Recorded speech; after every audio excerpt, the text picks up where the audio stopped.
న్యాయాధిపతులు 1వ అధ్యాయం.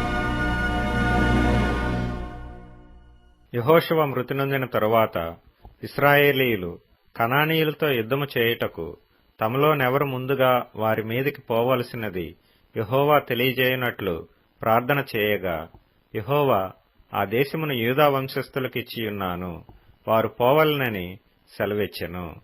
అప్పుడు యూదా వంశస్థులు తమ సహోదరులైన షిమ్యోనీయులతో, మనము కనానీయులతో యుద్ధము చేయుటకు మా వంతులోనికి మాతో కూడా రండి, మేమును మీతో కూడా మీ వంతులోనికి వచ్చెదమని చెప్పగా, షిమ్యోనీయులు వారితో కూడా పోయిరి. కనానీయుల మీదికి యూదా వంశస్థులు పోయినప్పుడు యెహోవా కనానీయులను పెరిజ్జీయులను వారికి అప్పగించెను గనుక వారు బెజకులో 10,000 మంది మనుష్యులను హతము చేసిరి. వారు బెజకులో అదోనీ బెజకును చూచి వానితో యుద్ధము చేసి కనానీయులను పెరిజ్జీయులను హతము చేసిరి. అదోనీ బెజకు పారిపోగా వారు అతని తరిమి పట్టుకొని అతని కాళ్ళు చేతుల బొటనవ్రేళ్లను కోసివేసిరి. అప్పుడు అదోనీ బెజకు, తమ కాళ్ళు చేతుల బొటనవ్రేళ్లు కోయబడిన 70 మంది రాజులు నా భోజనపు బల్ల క్రింద ముక్కలు ఏరుకొనుచుండిరి, నేను చేసినట్లే దేవుడు నాకు ప్రతిఫలమిచ్చెననెను. వారు యెరూషలేమునకు అతని తోడుకొని రాగా అతడు అక్కడ చనిపోయెను. యూదా వంశస్థులు యెరూషలేము మీదికి యుద్ధము చేసి దానిని పట్టుకొని కొల్లబెట్టి ఆ పట్టణమును కాల్చివేసిరి. తరువాత యూదా వంశస్థులు మన్యముల యందును దక్షిణ దేశమందును లోయ యందును నివసించిన కనానీయులతో యుద్ధము చేయుటకు పోయిరి. మరియు యూదా వంశస్థులు హెబ్రోన్లో నివసించిన కనానీయుల మీదికి పోయి షేషయిని, అహీమానును, తల్మయిని హతము చేసిరి. ఆ హెబ్రోను పేరు కిర్యతర్బా. అక్కడి నుండి వారు దెబీరు నివాసుల మీదికి పోయిరి. పూర్వము దెబీరు పేరు కిర్యత్సెఫెరు. కాలేబు కిర్యత్సెఫెరును పట్టుకొని కొల్లబెట్టువానికి నా కుమార్తె అయిన అక్సాను ఇచ్చి పెండ్లి చేసేదనని చెప్పగా, కాలేబు తమ్ముడైన కనజు కుమారుడగు ఓత్నీయేలు దాన్ని పట్టుకొనెను. గనుక కాలేబు కుమార్తె అయిన అక్సాను అతనికిచ్చి పెండ్లి చేసెను. ఆమె తన పెనిమిటి ఇంట ప్రవేశించినప్పుడు తన తండ్రిని ఒక పొలము అడుగుటకు అతనిని ప్రేరేపించెను. ఆమె గాడిదను దిగగా, కాలేబు, నీకేమి కావాలనని అడిగెను. అందుకామె, దీవెన దయచేయము, నాకు దక్షిణ భూమి ఇచ్చియున్నావు, నీటి మడుగులను కూడా నాకు దయచేయమనెను. అప్పుడు కాలేబు ఆమెకు మెరక మడుగులను పల్లపు మడుగులను ఇచ్చెను. మోషే మామయైన కేయును కుమారులు యూదా వంశస్థులతో కూడా ఖర్జూర చెట్ల పట్టణములో నుండి అరాదు దక్షిణ దిక్కులోని యూదా అరణ్యమునకు వెళ్లి అక్కడ చేరి ఆ జనముతో నివసించిరి. యూదా వంశస్థులు తమ సహోదరులైన షిమ్యోనీయులతో కూడా పోయి జఫతులో నివసించిన కనానీయులను హతము చేసి పట్టణమును నిర్మూలము చేసి ఆ పట్టణమునకు హోర్మా అను పేరు పెట్టిరి. యూదా వంశస్థులు గాజాను దాని ప్రదేశమును, అష్కెలోనును దాని ప్రదేశమును, ఎక్రోనును దాని ప్రదేశమును పట్టుకొనిరి. యెహోవా యూదా వంశస్థులకు తోడై ఉన్నందున వారు మన్యదేశమును స్వాధీనపరుచుకొనిరి. అయితే మైదానమందు నివసించు వారికి ఇనుపరథములున్నందున వారిని వెళ్లగొట్టలేకపోయిరి. మోషే చెప్పినట్లు వారు కాలేబుకు హెబ్రోనునియ్యగా అతడు 3 అనాకీయులను అక్కడ నుండి పారదోలి దానిని స్వాధీనపరుచుకొనెను. యెరూషలేములో నివసించు యెబూసీయులను బెన్యామీనీయులు వెళ్లగొట్టలేదు. యెబూసీయులు బెన్యామీనీయులతో కూడా నేటి వరకు యెరూషలేములో నివసించుతున్నారు. యోసేపు ఇంటివారు బేతెలుకు వెళ్లినప్పుడు యెహోవా వారికి తోడైయుండెను. పూర్వము లూజ్ అనబడిన బేతేలును వేగుచూచుటకు యోసేపు ఇంటివారు దూతలను పంపగా, ఆ వేగుల వారు ఆ పట్టణము నుండి ఒకడు వచ్చుట చూచి, నీవు దయచేసి ఈ పట్టణములోనికి వెళ్ళు త్రోవను మాకు చూపిన ఎడల మేము మీకు ఉపకారము చేసేదమని చెప్పిరి. అతడు పట్టణములోనికి పోవు త్రోవను వారికి చూపగా వారు ఆ పట్టణమును కత్తివాత హతము చేసిరి గాని ఆ మనుష్యుని వాని కుటుంబీకులనందరినీ పోనిచ్చిరి. ఆ మనుష్యుడు హిత్తీయుల దేశమునకు వెళ్లి ఒక పట్టణమును కట్టించి దానికి లూజు అను పేరు పెట్టెను. నేటి వరకు దానికదే పేరు. మనష్షీయులు బెత్షెయానును దాని పల్లెలను, తయునాకును దాని పల్లెలను, దోరు నివాసులను, దోరు పల్లెలను, ఇబ్లెయామును దాని పల్లెలను, మెగిద్దో నివాసులను, మెగిద్దో పల్లెలను స్వాధీనపరుచుకొనలేదు. ఎలయనగా కనానీయులు ఆ దేశములో నివసింపవలనని గట్టి పట్టుపట్టియుండిరి. ఇశ్రాయేలీయులు బలవంతులైన తరువాత వారు కనానీయుల చేత వెట్టి పనులు చేయించుకొనిరి కాని వారిని బొత్తిగా వెళ్లగొట్టలేదు. ఎఫ్రాయిమీయులు గెజెరులో నివసించిన కనానీయులను వెళ్లగొట్టలేదు. గెజెరులో కనానీయులు వారి మధ్యను నివసించిరి. జెబూలూనీయులు కిత్రోను నివాసులను, నహలోలు నివాసులను వెళ్లగొట్టలేదు. కనానీయులు వారి మధ్య నివసించి వారికి వెట్టి పనులు చేయువారైరి. అషేరీయులు అక్కో నివాసులను, సీదోను నివాసులను, అహ్లాబు వారిని, అగ్జీబు వారిని, హెల్బా వారిని, ఆఫెకు వారిని, రెహోబు వారిని, అషేరీయుల దేశ నివాసులైన కనానీయులను వెళ్లగొట్టక వారి మధ్య నివసించిరి. నఫ్తాలీయులు బెత్షెమెషు వారిని, బేతనాతు వారిని వెళ్లగొట్టలేదు గాని బెత్షెమెషు నివాసుల చేతను, బేతనాతు నివాసుల చేతను వెట్టి పనులు చేయించుకొనిరి. అమోరీయులు దానీయులను పల్లపు దేశమునకు దిగనీయక మన్యమునకు వారిని వెళ్లగొట్టిరి. అమోరీయులు అయ్యాలోను నందలి హెరెసు కొండలోను, షయల్బీములోను నివసింపవలనని గట్టి పట్టుపట్టియుండగా ఏసేపు ఇంటివారు బలవంతులైన వారి చేత వెట్టి పనులు చేయించుకొనిరి. అమోరీయుల సరిహద్దు అక్రబ్బీము మొదలుకొని హస్సేలా వరకు వ్యాపించెను.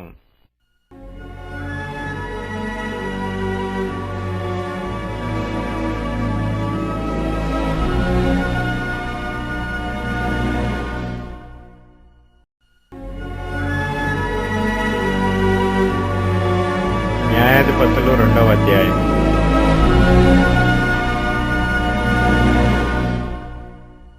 యెహోవా దూత గిల్గాలు నుండి బయలుదేరి బోకీమునకు వచ్చి ఈలాగు సెలవిచ్చెను. నేను మిమ్మును ఐగుప్తులో నుండి రప్పించి మీ పితరులకు ప్రమాణం చేసిన దేశమునకు మిమ్మును చేర్చి నీతో చేసిన నిబంధన నేనెన్నడనూ మీరను. మీరు ఈ దేశ నివాసులతో నిబంధన చేసుకొనకూడదు.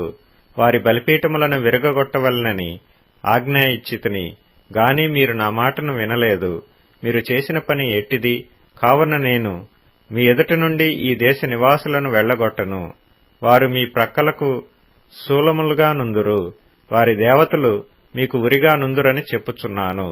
యెహోవా దూత ఇశ్రాయేలీలందరితో ఈ మాటలు చెప్పగా జనులు ఎలుగెత్తి ఏడ్చిరి. కాగా ఆ చోటికి బోకీమను పేరు పెట్టబడెను. అక్కడ వారు యెహోవాకు బలి అర్పించిరి. యెహోషువ జనులను వెళ్లనంపినప్పుడు ఇశ్రాయేలీలు దేశమును స్వాధీనపరచుకొనుటకు తమ స్వాస్థ్యములకు పోయిరి. యెహోషువ దినములన్నిటను యెహోషువ తరువాత ఇంక బ్రతికిన వారై యెహోవా ఇశ్రాయేలీల కొరకు చేసిన కార్యములన్నిటినీ చూసిన పెద్దల దినములన్నిటను ప్రజలు యెహోవాను సేవించుచూ వచ్చిరి. నూను కుమారుడును యెహోవాకు దాసుడునైన యెహోషువ 110 సంవత్సరముల వయస్సు గలవాడై మృతి నొందినప్పుడు అతని స్వాస్థ్యపు సరిహద్దులోనున్న తిమ్నత్సెరహులో జనులు అతని పాతిపెట్టిరి. అది ఎఫ్రాయిమీల మన్యమందలి గాయిషు కొండకు ఉత్తర దిక్కుననున్నది. ఆ తరము వారందరూ తమ పితరుల యొద్దకు చేర్చబడిరి. వారి తరువాత యెహోవానైనను ఆయన ఇశ్రాయేలీల కొరకు చేసిన కార్యములనైనను ఎరుగని తరమొకటి పుట్టగా ఇశ్రాయేలీలు యెహోవా కన్నుల ఎదుట కీడు చేసి ఐగుప్తు దేశములో నుండి వారిని రప్పించిన తమ పితరుల దేవుడైన యెహోవాను విసర్జించి బయలుదేవతలను పూజించి తమ చుట్టూనుండు జనుల దేవతలలో ఇతర దేవతలను అనుసరించి వాటికి నమస్కరించి యెహోవాకు కోపము పుట్టించిరి. వారు యెహోవాను విసర్జించి బయలును అష్టారోతును పూజించిరి. కాబట్టి యెహోవా కోపాగ్ని ఇశ్రాయేలీల మీద మండెను. ఆయన దోచుకుని వారి చేతికి వారిని అప్పగించెను. వారు ఇశ్రాయేలీలను దోచుకొనిరి. ఆయన వారి చుట్టూనున్న వారి శత్రువుల చేతికి వారిని అప్పగించెను. గనుక వారు తమ శత్రువుల ఎదుట నిలవలేకపోయిరి. యెహోవా వారితో చెప్పినట్లు, యెహోవా వారితో ప్రమాణము చేసినట్లు వారు పోయిన ప్రతి స్థలమున వారికి బాధ కలుగు చేయుటకు యెహోవా వారికి శత్రువాయెను. గనుక వారికి మిక్కిలి ఇబ్బంది కలిగెను. ఆ కాలమున యెహోవా వారి కొరకు న్యాయాధిపతులను పుట్టించెను. వీరు దోచుకొని వారి చేతిలో నుండి ఇశ్రాయేలీయులను రక్షించిరి. అయితే వారు ఇంక న్యాయాధిపతుల మాట వినక తమ పితరులు యెహోవా ఆజ్ఞలను అనుసరించి నడిచిన మార్గము నుండి త్వరగా తొలగిపోయి ఇతర దేవతలతో వ్యభిచరించి వాటికి నమస్కరించిరి. తమ పితరులు ఆ ఆజ్ఞలను అనుసరించినట్లు వారు నడవకపోయిరి. తమ శత్రువులు తమను బాధింపగా వారు విడిచిన నిట్టూర్పులు యెహోవా విని సంతాపించి వారి కొరకు న్యాయాధిపతులను పుట్టించి ఆయా న్యాయాధిపతులకు తోడయ్యుండి వారి దినములన్నిటను వారి శత్రువుల చేతిలో నుండి ఇశ్రాయేలీయులను రక్షించెను.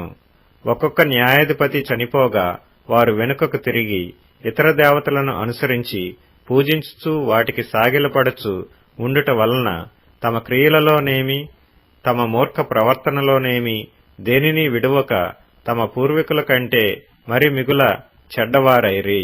కాబట్టి యెహోవా కోపాగ్ని ఇశ్రాయేలీయుల మీద మండగా ఆయన ఈలాగు సెలవిచ్చెను, ఈ ప్రజలు నా మాట వినక వీరి పితరులతో నేను చేసిన నిబంధనను మీరుదురు గనుక నేను నియమించిన విధిని అనుసరించి వారి పితరులు నడిచినట్లు వీరును యెహోవా విధిని అనుసరించి నడుచుదురో లేదో ఆ జనముల వలన ఇశ్రాయేలీయులను శోధించుటకై యెహోషువ చనిపోయిన కాలమున శేషించిన జనములలో ఏ జనమును వారి ఎదుట నుండి నేను వెళ్లగొట్టను.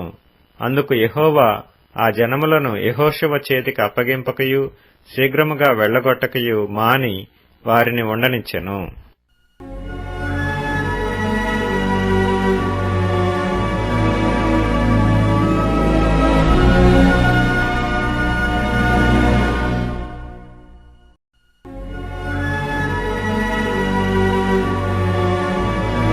న్యాయాధిపతులు 3వ అధ్యాయం.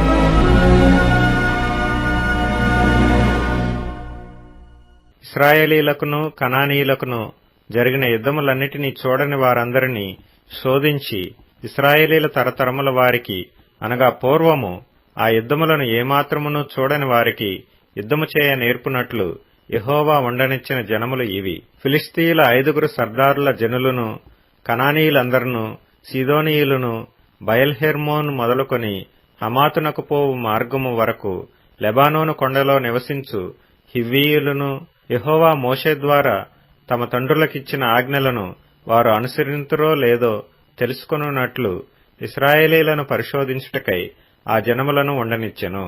కాబట్టి ఇశ్రాయేలీయులు కనానీయులు, హిత్తీయులు, అమోరీయులు, పెరిజ్జీయులు, హివ్వీయులు, ఎబూసీయులను జనుల మధ్య నివసించుచు వారి కుమార్తెలను పెండ్లి చేసుకొనుచు వారి కుమారులకు తమ కుమార్తెలనిచ్చుచు వారి దేవతలను పూజించుచూ వచ్చిరి. అట్లు ఇశ్రాయేలీయులు యెహోవా సన్నిధిని దోషులై తమ దేవుడైన యెహోవాను మరచి బయలుదేవతలను దేవతా స్తంభములను పూజించిరి. అందును గూర్చి యెహోవా కోపము ఇశ్రాయేలీయుల మీద మండగా ఆయన అరామ్నహరాయిము యొక్క రాజైన కూషన్రిషాతాయిము చేతులకు దాసులొగటికై వారిని అమ్మివేసెను. ఇశ్రాయేలీయులు 8 సంవత్సరములు కూషన్రిషాతాయిమునకు దాసులుగా నుండిరి. ఇశ్రాయేలీయులు యెహోవాకు మొరపెట్టగా యెహోవా కాలేబు తమ్ముడైన కనజు కుమారుడగు ఓత్నీయేలును రక్షకునిగా ఇశ్రాయేలీయుల కొరకు నియమించి వారిని రక్షించెను. యెహోవా ఆత్మ అతని మీదికి వచ్చిన గనుక అతడు ఇశ్రాయేలీయులకు న్యాయాధిపతి అయి యుద్ధమునకు బయలుదేరగా యెహోవా అరామ్నహరాయిము రాజైన కూషన్రిషాతాయిమును అతని చేతికి అప్పగించెను. అతడు కూషన్రిషాతాయిమును జయించెను. అప్పుడు 40 సంవత్సరములు దేశము నెమ్మది పొందెను. అటు తర్వాత కనజు కుమారుడైన ఓత్నీయేలు మృతి నొందెను. ఇశ్రాయేలీయులు మరలా యెహోవా దృష్టికి దోషులైరి గనుక వారు యెహోవా దృష్టికి దోషులైనందున యెహోవా ఇశ్రాయేలీయులతో యుద్ధము చేయుటకు మోయాబు రాజైన ఎగ్లోనును బలపర్చెను. అతడు అమ్మోనీయులను అమాలేకీయులను సమకూర్చుకుని పోయి ఇశ్రాయేలీయులను ఓడగొట్టి ఖర్జూర చెట్ల పట్టణమును స్వాధీనపరుచుకొనెను. ఇశ్రాయేలీయులు 18 సంవత్సరములు మోయాబు రాజునకు దాసులైరి. ఇశ్రాయేలీయులు యెహోవాకు మొరపెట్టగా బెన్యామీనీయుడైన గెరా కుమారుడగు యెహూదను రక్షకుని వారి కొరకు యెహోవా నియమించెను. అతడు ఎడమచేతి పనివాడు. అతని చేతను ఇశ్రాయేలీయులు మోయాబు రాజైన ఎగ్లోనుకు కప్పము పంపగా యెహూదు మూరెడు పొడవు గల రెండంచుల కత్తిని చేయించుకొని తన వస్త్రములో తన కుడి తొడ మీద దానిని కట్టుకొని ఆ కప్పము మోయాబు రాజైన ఎగ్లోనుకు తెచ్చెను. ఆ ఎగ్లోను బహు స్థూలకాయుడు. యెహూదు ఆ కప్పము తెచ్చి ఇచ్చిన తరువాత కప్పము మోసిన జనులను వెళ్లనంపి గిల్గాలు దగ్గరనున్న పెసీలీము నొద్ద నుండి తిరిగి వచ్చి, రాజా, రహస్యమైన మాట ఒకటి నేను నీతో చెప్పవలననగా అతడు తన యొద్ద నిలిచిన వారందరూ వెలుపలికి పోవు వరకు ఊరకొమ్మని చెప్పెను. యెహూదు అతని దగ్గరకు వచ్చినప్పుడు అతడు ఒక్కడే చల్లని మేడగదిలో కూర్చుండి ఉండెను. యెహూదు, నీతో నేను చెప్పవలసిన దేవుని మాట ఒకటి ఉన్నదని చెప్పగా అతడు తన పీఠము మీద నుండి లేచెను. అప్పుడు యెహూదు తన ఎడమ చేతిని చాపి తన కుడి తొడ మీద నుండి ఆ కత్తి తీసి కడుపు మీద అతని పొడిచెను. పిడియును కత్తి వెంబడి దూరగా క్రొవ్వు కత్తి పైని కప్పుకొనినందున అతని కడుపు నుండి కత్తిని తీయలేకపోయెను. అది వెనుక నుండి బయటికి వచ్చియుండెను. అప్పుడు యెహూదు పంచపాళిలోనికి బయలు వెళ్లి తన వెనుకను ఆ మేడగది తలుపు వేసి గడియ పెట్టెను. అతడు బయలు వెళ్లిన తరువాత ఆ రాజు దాసులు లోపలికి వచ్చి చూడగా ఆ మేడగది తలుపులు గడియలు వేసియుండెను. గనుక వారు అతడు చల్లని గదిలో శంకా నివర్తికి పోయి ఉన్నాడనుకుని తాము సిగ్గువింతలు పడు వరకు కనిపెట్టినను అతడు ఆ గది తలుపులను తీయకపోగా వారు తాళపు చెవిని తెచ్చి తలుపులు తీసి చూసినప్పుడు వారి యజమానుడు చనిపోయి నేలను పడియుండెను.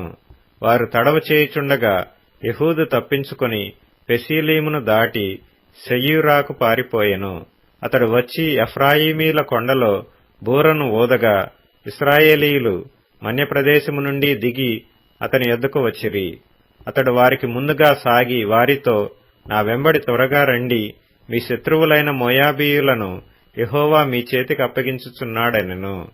కాబట్టి వారు అతని వెంబడి దిగి వచ్చి మోయాబు నెదుటి యొర్దాను రేవులను పట్టుకొని ఎవరినీ దాటనీయలేదు. ఆ కాలమున వారు మోయాబీయులలో బలము గల శూరులైన పరాక్రమశాలులను 10,000 మందిని చంపిరి. ఒకడునూ తప్పించుకొనలేదు. ఆ దినమున మోయాబీయులు ఇశ్రాయేలీల చేతి క్రింద అనపబడగా దేశము 80 సంవత్సరములు నిమ్మలముగా నుండెను. అతని తర్వాత అనాతు కుమారుడైన షమ్గరు న్యాయాధిపతిగా ఉండెను. అతడు ఫిలిష్తీయులలో 600 మందిని మునుకోల కర్రతో హతము చేసెను. అతడును ఇశ్రాయేలీలను రక్షించెను.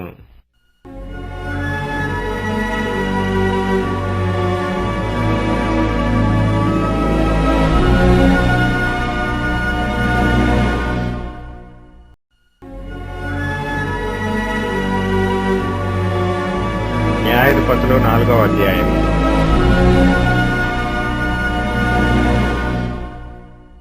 యెహూదు మరణమైన తరువాత ఇశ్రాయేలీయులు ఇంకనూ యెహోవా దృష్టికి దోషులైరి గనుక యెహోవా హాసోరులో ఏలు కనాను రాజైన యాబీను చేతికి వారిని అప్పగించెను.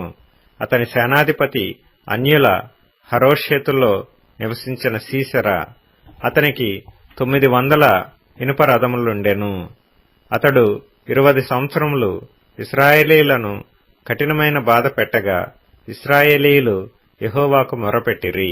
ఆ కాలమున లపీదోతునకు భార్య అయిన దెబోరా అను ప్రవక్త్రి ఇశ్రాయేలీలకు న్యాయాధిపతినిగా ఉండెను.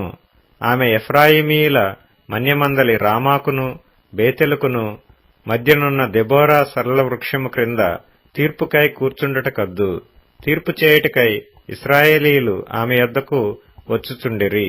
ఆమె నఫ్తాలి కెదెషులో నుండి అబీనోయము కుమారుడైన బారాకును పిలువనంపించి అతనితో ఇట్లనెను, నీవు వెళ్లి నఫ్తాలీయులలోను జెబూలూనీయులలోను 10,000 మంది మనుష్యులను తాబోరు కొండ యొద్దకు రప్పించుము.